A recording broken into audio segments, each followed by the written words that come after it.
Welcome to the West Berkshire Wild Verges TVERC Autumn Recorders Conference update. My name's Simon Claybourn, the project officer, and I'll be talking to you today about this project. There is a collaborative effort between West Berkshire Council and BBOUT. West Berkshire Council wanted to improve their rural verge management schemes, and they brought in BBOUT to help them out.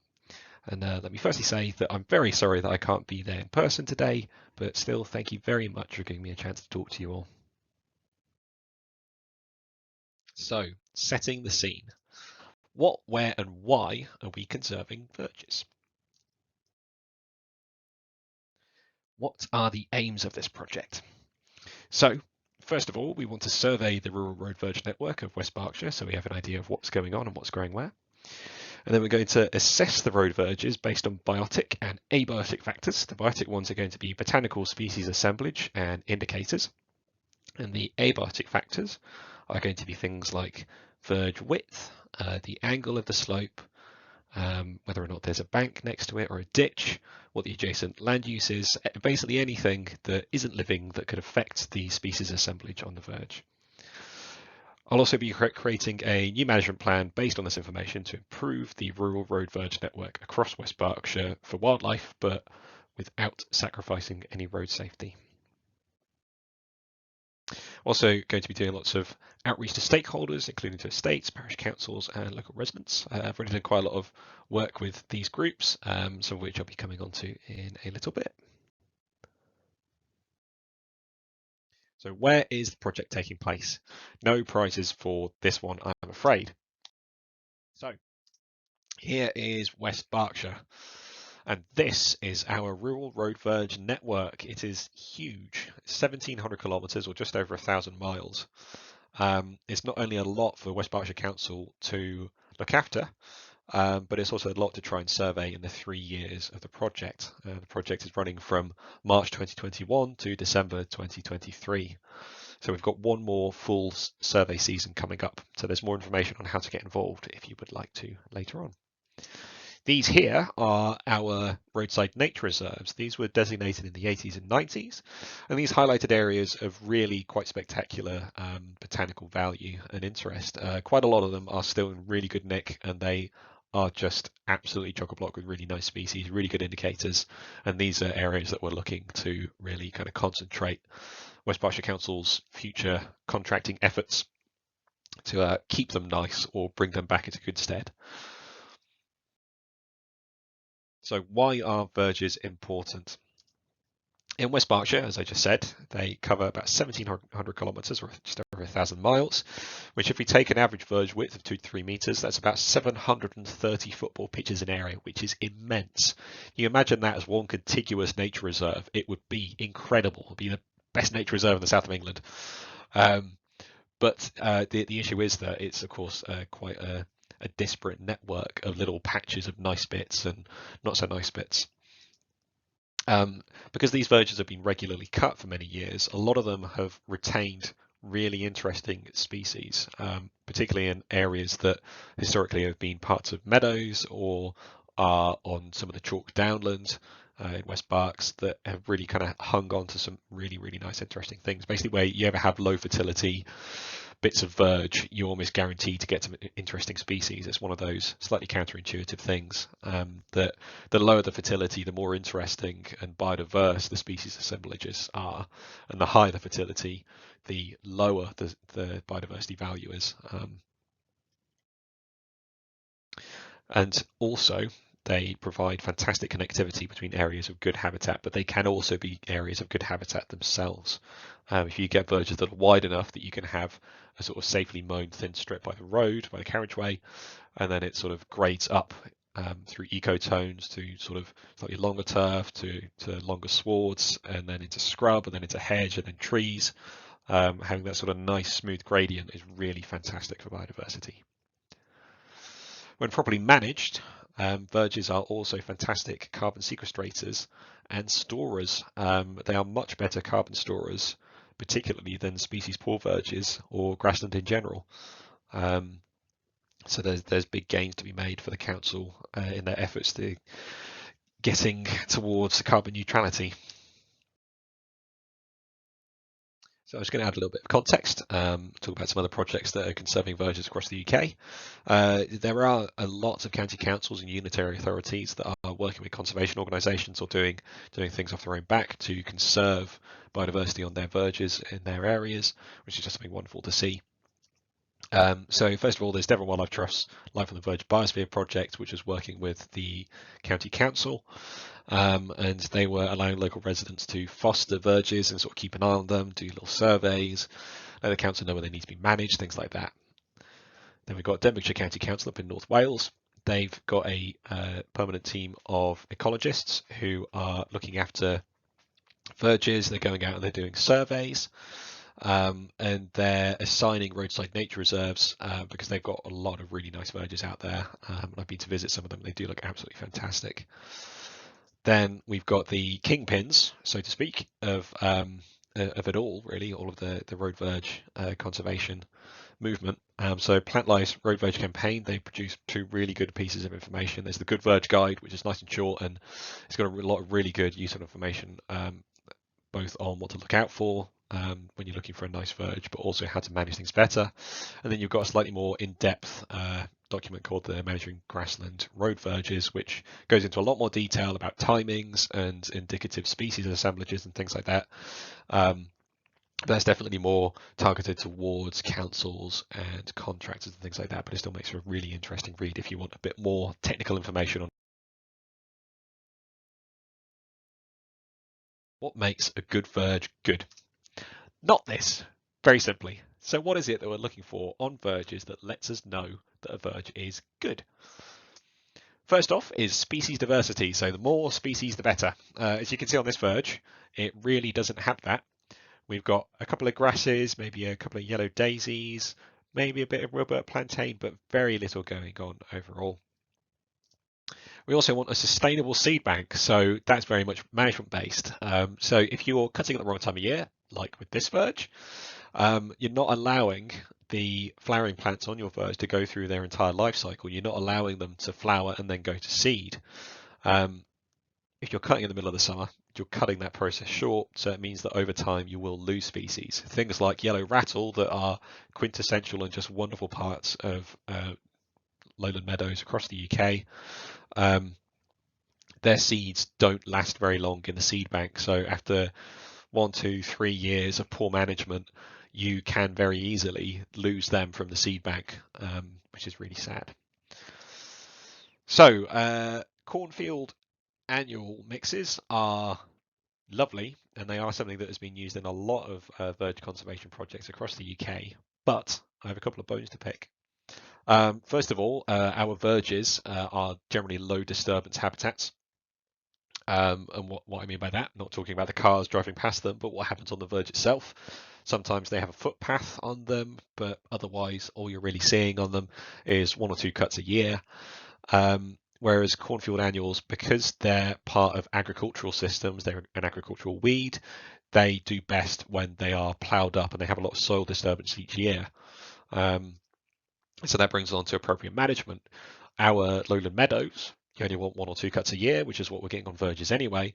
But these cornfield annual mixes often need a little bit more help with soil disturbance or reseeding every year to keep the full number of species going. Another big thing is native species. These mixes that you can buy over the counter very often have either non-natively grown native species or just completely non-native species. And it's always best to go with native species and very often local species that are self-seeded onto your verge. Because why go to the effort of paying for seed when you can just create the right habitat through management and the native species will make it their home. You also want low fertility. Lower fertility, the better. Like I mentioned a minute ago, the lower the fertility of the soil, the more species you'll get growing. The higher fertility, the fewer species you'll get growing. And also generally, you'll get a lot more rudderals growing that will just take over and rougher grasses and things like that. So high fertility is bad. Low fertility is good.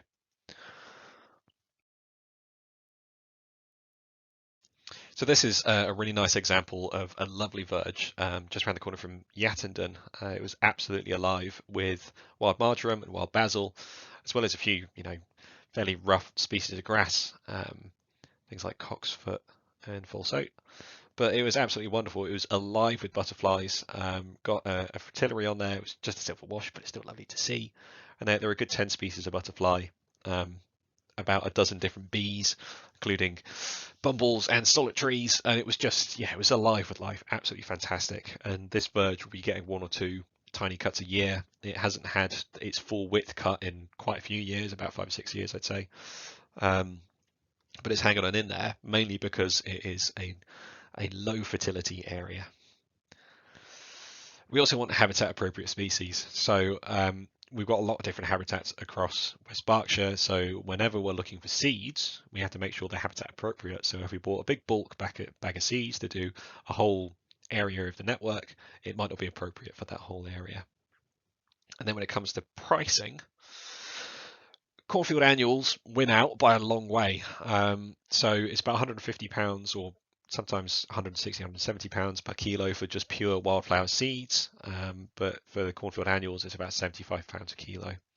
But if we look at meadow mixes, which also come with grasses, because we really want to see that structural diversity. You don't want just flowers. You really need grasses in there as well, not only because there are a lot of species that just need grass to feed on, but also it allows spiders to build webs, beetles to climb up and get a launching spot to fly away. But it just becomes so much cheaper to create these habitats that going native is the way to go, and getting perennial plants as well rather than annuals. So what's happened so far? 2 years of progress. So back in 2020, TVERC were commissioned to do a desktop study of the rural Verge network at West Berkshire. The result of the study can be seen in this lovely map here. And it was using a model to predict areas that could be of high, medium and low biodiversity value, using certain predictors, things like air pollution levels, distance to distinctive habitats and protected habitats, road traffic volume, things that could positively or negatively affect species assemblage distinctiveness of any given verge. With the data that my volunteers and I are collecting, we'll be ground truthing this model to see if it really can predict biodiversity value on verges, because it would be really useful to have a model that could be an effective predictor, so that we don't need to go out and actually check every single foot of 1,050 miles worth of verge to see how good it is. We can just use a model as a predictor. So surveys, developing a new method. One of the big issues with our project was that there was no accepted survey and analysis method for verge biodiversity for large scale projects. Previous projects have used habitat specific or exhaustive surveys like Lincolnshire Wildlife Trust Life on the Verge project, where they had very specific surveys for specific geological substrates, whereas they're looking at limestone pavement. They knew exactly what species they wanted to see there because it was quite a restricted area, but we're looking at a great variety of different habitats, and we can't do exhaustive surveys, which are things like full species lists, because not only does it take a very long time to train people to do that, but it also takes a very long time to do those surveys. So our new survey had to be accessible, but also capture enough information so that it's useful for writing a management plan in the future. So we needed to see what may be growing there, or is growing there, as well as verge width, aspect, damage, footpath presence, and many other important factors that will influence what kind of management we'd want to be going on there. A key issue that we worked through in the first year was health and safety. Because we're asking volunteers to walk along the sides of sometimes very fast roads that can be a little bit dangerous, we had to have a watertight method of kind of getting across health and safety information. So I worked with Volker Highways, and we created a really nice presentation training video that really kind of put that information across in a digestible fashion. So we've been doing a lot of outreach to parish councils.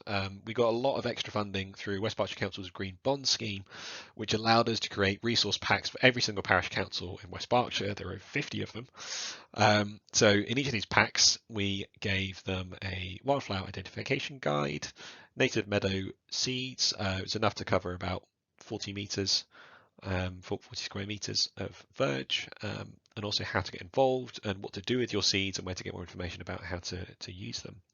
I had meetings with quite a few parish councils across the district, but I've helped with resourcing a couple of projects, including in Peasemore and Brightwalton, where either seeding of Verges is going on or seeding of areas adjacent to Verges.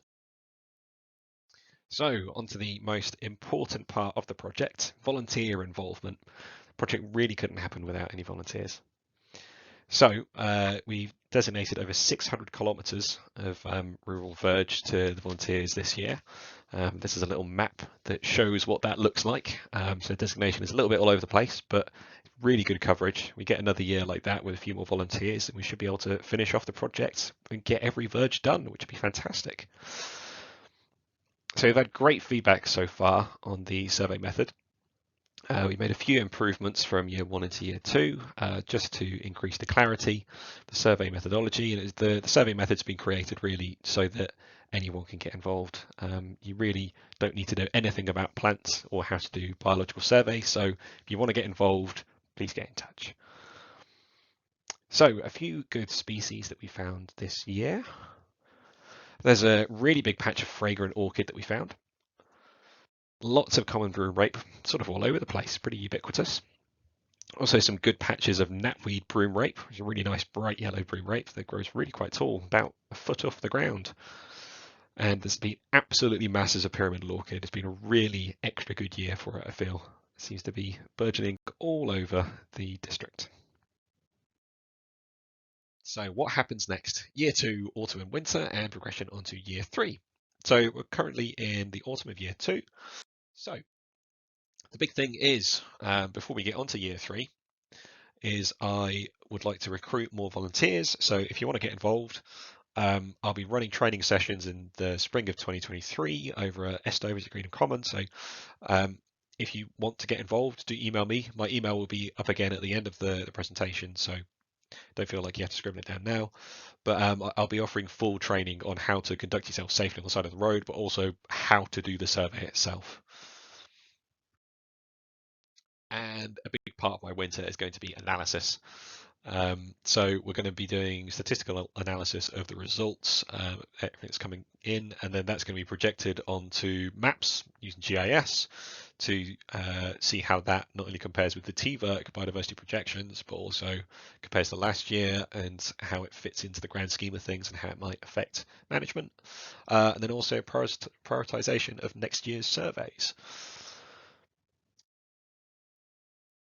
So I'll just go over a bit of practical at-home meadow advice for anybody that wants to make a bit of meadow on their lawn at home. So Emmersgate Seed is a fantastic place to go if you want to buy some seeds. They have high quality native seeds with full aftercare instructions on their website. Really good place to go. However, saying that, you may not need any seeds at all. The really big thing for creation or a kind of reinstatement of meadows or any kind of grassland is a change in management. And the way we emulate traditional meadow management is to do a spring cut and a late summer cut. So our spring cut, sort of very early spring, so we want to do that in April, and late summer in September. This is emulating lowland meadow management, where you have your livestock on through the winter, grazing up until the spring, and then you let the grass grow so that you can then take a hay cut at the end of the summer, which you can then use to supplementary feed animals through the winter. So April and September are the times to do those. And if you have a lot of nasties growing, so nettles and creeping thistle and things like that, although they're a value added to biodiversity, they don't really need any help. But I'd say that lowland meadows need a lot of help because they have reduced massively in area coverage over the years and intensification of agriculture and all that. So doing this extra cut is best done in July, basically when the grass is still really thick and fleshy and full of nutrients. You kind of want to cut that away and take that away. So the really big thing is we want to get that soil fertility as low as we can get it. So the removal of arisings is absolutely key. Do not let the grass mulch back into the soil because it will just the soil will just gain fertility over time as that grass rots down and mulches back into the soil every time it's cut. And that's why a lot of verges are really just kind of nettle strewn and a lot of nasty grasses and things like that, and they've just been left to mulch, and you just get this horrible matted layer of rotting vegetation that the more delicate and specialist species of plant that we have, they can't deal with the high fertility or trying to break through really thick matted rotting coxsfoot and things like that. It just doesn't work. Patience is also really key. So they say if you change the management and you keep going for 3 to 4 years, it should look like a bit of a meadow after that. You'll get a lot of native species just going for great, either from the seed bank or from your local area. Just they'll come there. If you change the management, if you create the habitat, you create the soil conditions for them, they will come. That said, supplementary planting or seeding may be necessary if after 3 or 4 years you're not really seeing anything interesting coming up, but then Emmersgate Seeds is a really good place to go for that. So what species of plants are good? What is it that you want to keep an eye out for in your homemade meadow? So let's have a look at some positive indicators. So we've got things like oxeye daisy, all the scabia species, and all of our knapweeds. They're all absolutely fantastic for biodiversity and particularly pollinators. And they're all really common staples of lowland meadow. They've got things like yellow rattle that are also fantastic staples of lowland meadow. They're even known as meadow makers, as they parasitize and suppress grasses, which could otherwise outcompete other small flowering species. So it gives them a bit of a fighting chance to get going. And we've got wild carrot, which is an umbellifer that does grow to sort of a medium height umbellifer, I'd say. So about the same size as cow parsley quite often, but it can be smaller, and it just doesn't swamp things out like cow parsley or even hogweed would. And then any of the vetches and the tares and all your lovely little peas that are native, they're all fantastic for pollinators as well. And then we've got things like marjoram, which if you've got it in your lawn at home, it's got a bit of a double whammy there because you can use it in cooking. And then also any of your bed straws are absolutely fantastic as well. All the Gallium species are lovely apart from the old goosegrass or cleavers. It's got a lot of different names, but yeah, that can absolutely swamp things out and is a big indicator of soils that are too rich. But any of the other bed straws are brilliant. And then we've got things like pyramidal orchid, common spotted orchid, and bee orchid, which are all fairly common staples of the south of England of nicely managed grassland. And very often they can actually pop up in your lawn if you change management to be a bit more in line with their life cycle, like with meadow management.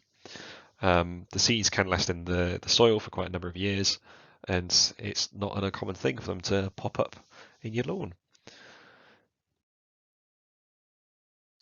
So thank you very much for listening. If you have any more questions, let me know. Do let me know about any verges in West Berkshire that look good or bad.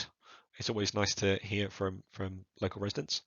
If you're worried about verge conservation in your local patch, do get in touch with your county council or local councillors, particularly parish councils, local government. Let them know that there are nice bits of verge near you. And for any more queries, any information that you want about getting involved, do let me know. Everybody is welcome to do the surveys. You need no experience whatsoever. Thank you very much for listening, and I hope to see some of you at a training event soon.